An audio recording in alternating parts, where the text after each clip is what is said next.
حضرت سمرہ بن سہم رحمہ اللہ سے روایت ہے، انہوں نے کہا میں حضرت ابو ہاشم خالد بن عتبہ رضی اللہ تعالیٰ عنہ کی خدمت میں حاضر ہوا جب وہ نیزے سے زخمی ہو گئے تھے۔ حضرت معاویہ رضی اللہ تعالیٰ عنہ ان کی عیادت کو تشریف لائے تو ابو ہاشم رضی اللہ تعالیٰ عنہ رو پڑے۔ حضرت معاویہ رضی اللہ تعالیٰ عنہ نے فرمایا مامو جان آپ کیوں روتے ہیں؟ کیا درد زیادہ پریشان کر رہا ہے یا دنیا کے چھوٹنے پر غمگین ہے؟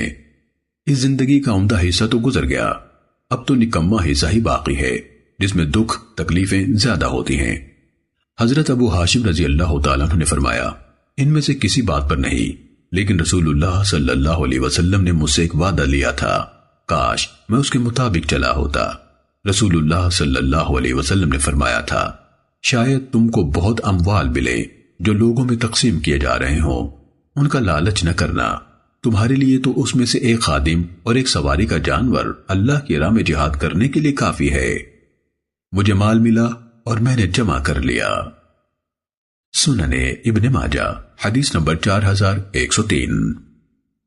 حضرت انس رضی اللہ تعالیٰ عنہ سے روایت ہے، حضرت سلمان فارسی رضی اللہ تعالیٰ عنہ بیمار ہو گئے۔ حضرت سعد رضی اللہ تعالیٰ عنہ ان کی عیادت کے لیے گئے تو دیکھا کہ وہ رو رہے ہیں۔ حضرت سعد رضی اللہ تعالیٰ عنہ نے کہا بھائی جان آپ کیوں رو رہے ہیں؟ کیا آپ رسول اللہ صلی اللہ علیہ وسلم کے ساتھ نہیں رہے؟ کیا آپ نے فلاں کام نہیں کیا، فلاں کارنامہ انجام نہیں دیا؟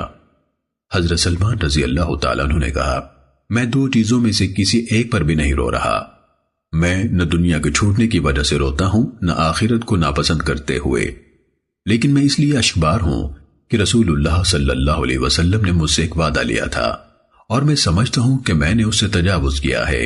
انہوں نے کہا نبی صلی اللہ علیہ وسلم نے آپ سے کیا وعدہ لیا تھا؟ فرمایا آپ نے مجھ سے فرمایا تھا آدمی کو اتنا کچھ کافی ہوتا ہے جتنا مسافر کا زادہ راہ، اور مجھے یقین ہے کہ میں اس حد سے تجاوز کر گیا ہوں۔ اور ایسا آپ جب کسی جھگڑے کا فیصلہ کریں تو اپنے فیصلے میں اللہ کا خوف پیش نظر رکھیں، اور جب مستحقین میں کوئی چیز تقسیم کریں تو تقسیم کے وقت تقوی کو ملحوظ رکھیں، اور جب آپ کسی پروگرام کے بارے میں سوچیں یا ارادہ کریں تو اپنی سوچ میں اور ارادے میں اللہ سے ڈریں۔ حضرت ثابت رضی اللہ تعالیٰ عنہ بیان کرتے ہیں مجھے معلوم ہوا کہ انہوں نے ترکے میں صرف تقریباً 20 دینار چھوڑے جو ان کے ذاتی اخراجات کے لیے تھے۔ سننے ابن ماجہ حدیث نمبر 4104۔